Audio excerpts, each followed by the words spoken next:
গত ক্লাসে আমি আর্থিক বিবরণীর গুরুত্বপূর্ণ সমন্বয় নিয়ে আলোচনা করেছিলাম। আজকে আর্থিক বিবরণীর অর্থাৎ বিশদ আয় বিবরণীর একটি পার্ট নিয়ে আলোচনা করব। তাহলে সবাই লক্ষ্য করুন, যদি উদ্দীপকের মধ্যে পণ্য ক্রয় বিক্রয়কারী ব্যবসা প্রতিষ্ঠানের ক্ষেত্রে যখন বিশদ আয় বিবরণী আমরা নির্ণয় করি, তখন তোমাকে লিখতে হবে প্রথমে উপরে প্রতিষ্ঠানের নাম। এটা কিভাবে মনে রাখবা?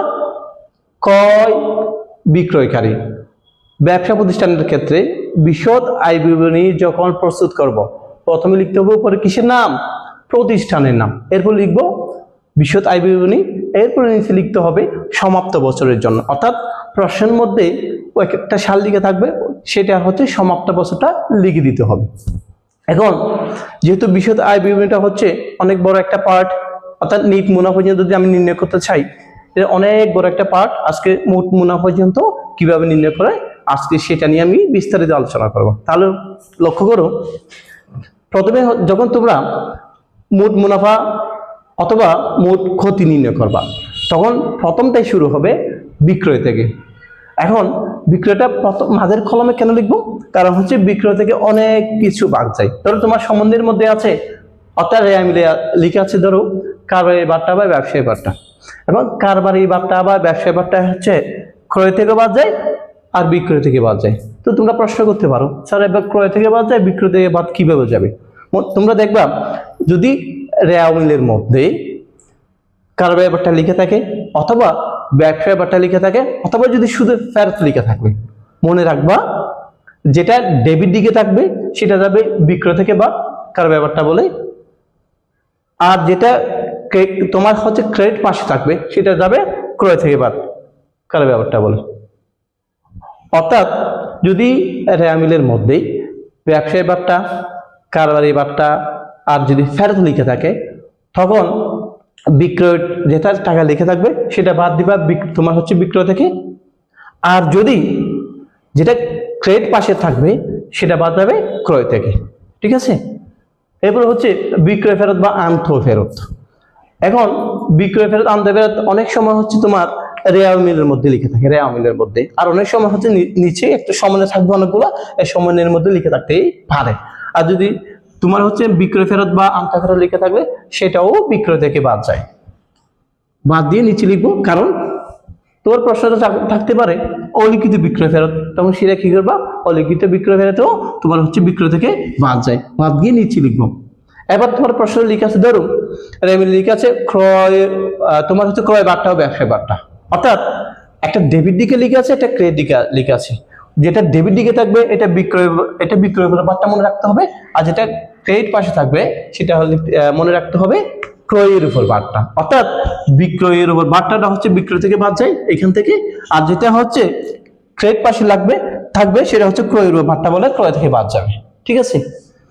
এরপর হচ্ছে মুনাফাবিহীন বিক্রয়, এটা হচ্ছে অর্থাৎ লাভ ছাড়া তোমার হচ্ছে বিক্রয় সেল হলে এটাকে আমরা মুনাফাবিহীন বিক্রয় বলি। ধরো এই ডাস্টারটা হচ্ছে আমি ক্রয় করেছি তোমার হচ্ছে 50 টাকা, সেল করেছি 50 টাকা দিয়ে, কোনো লাভ হয় নাই, ক্ষতি হয় নাই, ওটাকে আমরা মুনাফাবিহীন বিক্রয় বলি। সেই জন্য হচ্ছে যদি মুনাফাবিহীন বিক্রয় হয় সেটা হচ্ছে বিক্রয় থেকে বাদ যায়। এই তো আরেকবার তোমার হচ্ছে ক্রয় থেকে বাদ যাবে, এই তো এখানে লিখে দেখিয়েছি। অর্থাৎ ডেবিট টিকেটটা বিক্রয় থেকে, ক্রেডিট টিকেটটা ক্রয় থেকে। এবার হচ্ছে তোমার হচ্ছে প্রশ্ন, ধরো মিলের মধ্যে আছে বিক্রয় ভ্যাট থাকলে সেটা হচ্ছে বিক্রয় থেকে বাদ যায়। এরপরে একটি গুরুত্বপূর্ণ সেটা হচ্ছে অলিখিত বিক্রয়টা, এটা কোথায় থাকে? মোস্ট অফ দ্য টাইম সবসময় জাস্ট মেনে থাকবে, অর্থাৎ সময়ের মধ্যে থাকে।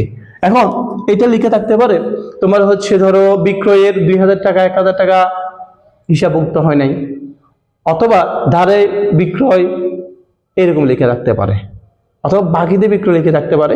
যদি এই সমস্ত কথা লিখে থাকলে সেটা হচ্ছে অলিখিত বিক্রয় বলে বিক্রয়ের সাথে যোগ করবো। এখানে দেখো তোমরা বিক্রয় থেকে হচ্ছে অনেক কিছু বাদ দিয়ে একটা যে যোগ হয়েছে অলিখিত বিক্রয়, তো যোগ বিয়ে করে যেটা বের হবে এটাকে বলবো নিট বিক্রয়।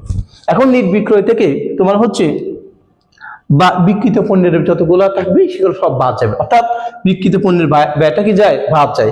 এখন বিক্রিত পণ্যের ব্যয়ের মধ্যে প্রথম এন্ট্রি হচ্ছে প্রারম্ভিক মজুত পণ্য বা মজুত পণ্য। যদি তোমার হচ্ছে প্রারম্ভিক মজুত পণ্য লিখে থাকলে তখন মজুত পণ্য 1 এটা লিখে থাকবে না। আর যদি মজুত পণ্য 1 তারিখ 1 মাস, এটা মানে হচ্ছে প্রারম্ভিক, ঠিক আছে, এখান থেকে যে কোনো একটা লিখে থাকবে। আর অনেক সময় এটা খেয়াল করবা, টাকাটা হচ্ছে আমি এই সেকেন্ড কলামে অথবা প্রথম কলামে বসবো। অথবা কেন বললাম, অনেক সময় প্রারম্ভিক মজুত পণ্য অথবা তোমার হচ্ছে মজুত পণ্যের উপর হচ্ছে তোমার সমন্বয়ের মধ্যে লিখে থাকে প্রারম্ভিক মজুত পণ্য বা সমন্বয়ের তোমার হচ্ছে মজুত পণ্য এর মধ্যে যদি তোমার হচ্ছে নিচে সমন্বয় লেগে থাকে, ধরো আমার প্রারম্ভিক মজুত পণ্য আছে তোমার রেয়া মিলের মধ্যে ধরো 30,000 টাকা, ঠিক আছে ধরো। এখন সমন্বয়ের মধ্যে বলছে তোমার প্রারম্ভিক মজুত পণ্যের মধ্যে মণিহারি 2,000 টাকা অন্তর্ভুক্ত আছে। এখন আমার হচ্ছে রেয়া মিলের মধ্যে আমার প্রারম্ভিক মজুত পণ্য দেওয়া আছে 30,000 টাকা। এখন সমন্বয়ের মধ্যে যত টাকা অন্তর্ভুক্ত থাকবে সেটা বাদ যাবে, সেজন্য হচ্ছে এখানে লিখে দেখাইতে হবে। এখন লিখবে প্রারম্ভিক মজুত পণ্য 30,000 টাকা মানে যত টাকা অন্তর্ভুক্ত থাকবে তত টাকা বিয়োগ করে এটা এখানে লিখে দিবে, ঠিক আছে। লিখার পর এরপর আসছে পর্যায়ক্রমে আসবে ক্রয়। ক্রয় থেকে তোমরা প্রথমে বাদ দিবা ক্রয় ফেরত, বহি ফেরত, সেটা হচ্ছে রেয়া মিলে আছে কিনা দেখবা, থাকলে সেটা বাদ দিবা। এরপর হচ্ছে অলিখিত ক্রয় ফেরত আছে কিনা দেখবো, থাকলে বাদ দিবা, না চাইলে দিব না। এরপর হচ্ছে পণ্য উত্তোলন। পণ্য উত্তোলনটা হচ্ছে বেশিরভাগ সময় থাকে হচ্ছে তোমার সমন্বয়ের মধ্যে নিচে, এটা খুঁজে নিবা, ঠিক আছে, থাকলে সেটা বাদ দিব। আর ক্রয় বারটা, এটা ক্রয়ের কোনো ভাটা থাকলে রেয়া মিলের মধ্যে সেটা বাদ যাবে, সেটা থাকবে রেয়া মিলের মধ্যে, ঠিক আছে। আর মনে হয় বিক্রয়টা বলছি এটা হচ্ছে অনেক সময় হচ্ছে বেশিরভাগ সময় সমন্বয় থাকে, থাকলে সেটা বাদ দিবা। আর কারবারি বারটা ব্যবসা বারটা কি বলছিলাম, এটা ডেবিট দিকে, এটা ক্রেডিট দিকে। ডেবিট দিকেটা যাবে তোমার হচ্ছে বিক্রয় থেকে, ক্রেডিট দিকেটা ক্রয় থেকে। এরপরে বাদ দেওয়ার পর সময়ের মধ্যে যদি কোনো ক্রয়ের টাকা হিসাবভুক্ত না হয়, অর্থাৎ বাকিতে ক্রয় অথবা ধারে করে লিখে থাকলে সেটা ক্রয়ের সাথে অলিখিত ক্রয় বলে যোগ হবে। যোগ করে সেটা কোথায় যাবে, তোমার হচ্ছে দ্বিতীয় কলামে এখানে চলে আসবে, ঠিক আছে।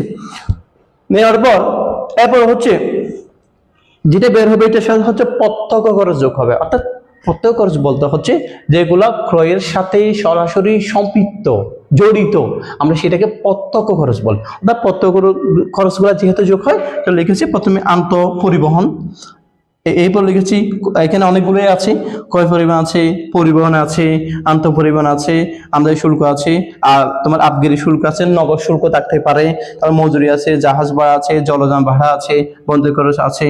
এখন তোমরা যদি এই 7-8টা এই তোমার হচ্ছে প্রত্যেকগুলো মনে রাখতে পারলে পরীক্ষায় এর বাইরে যাবে না, ঠিক আছে।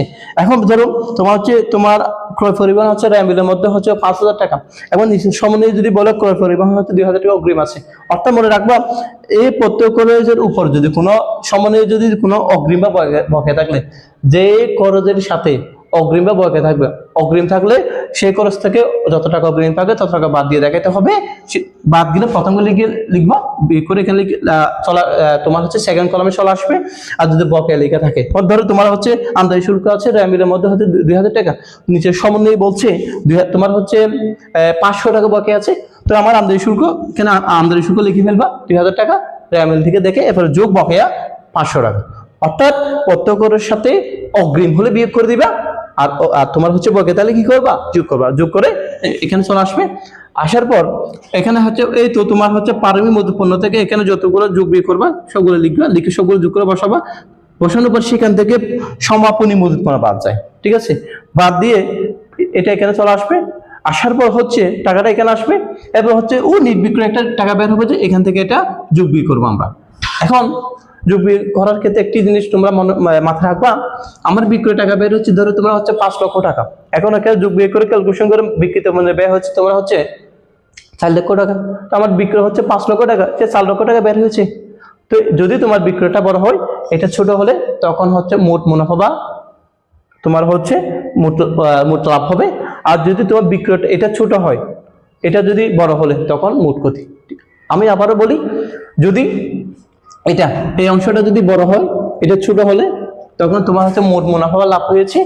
আর এই অংশটা ছোট, এটা বড় হলে তখন তোমার হচ্ছে মোট ক্ষতি হয়েছে। তোমরা হচ্ছে যদি এই পার্টটা মনে রাখতে পারলে তোমাদের আশা করি হচ্ছে মোট মুনাফা পর্যন্ত বের করা কঠিন হবে না। তোমরা হচ্ছে এই ডায়াগ্রামটা দেখে নিবা, দেখে নিলে হচ্ছে এর বাইরে যাবে না, আশা করি এই হিসাবের বাইরে যাবে না। তোমরা শুধু জাস্ট এই চারটা ভালো করে মুখস্থ করো অথবা মাথায় রাখতে পারলে তোমরা হচ্ছে মোট মুনাফা বের করতে পারবা। এরপর হচ্ছে আমি মোট মুনাফা থেকে তোমার নিট মুনাফা পর্যন্ত কিভাবে বের করতে হয় সেটা হচ্ছে এরপরে ক্লাসে আপলোড দিব, তোমরা দেখে নিবে। আমি হচ্ছে পর্যায়ক্রমে ক্লাস দিব, তোমরা যদি ভালো করে ক্লাসটা দেখে নাও আশা করি হচ্ছে আর্থিক বিবরণী থেকে কোনো ম্যাথ আসলে সেটা ভুল হওয়ার কথা না। ঠিক আছে, তাহলে ঠিক আছে, ভালো থাকবা, সুস্থ থাকবা, আল্লাহ হাফেজ।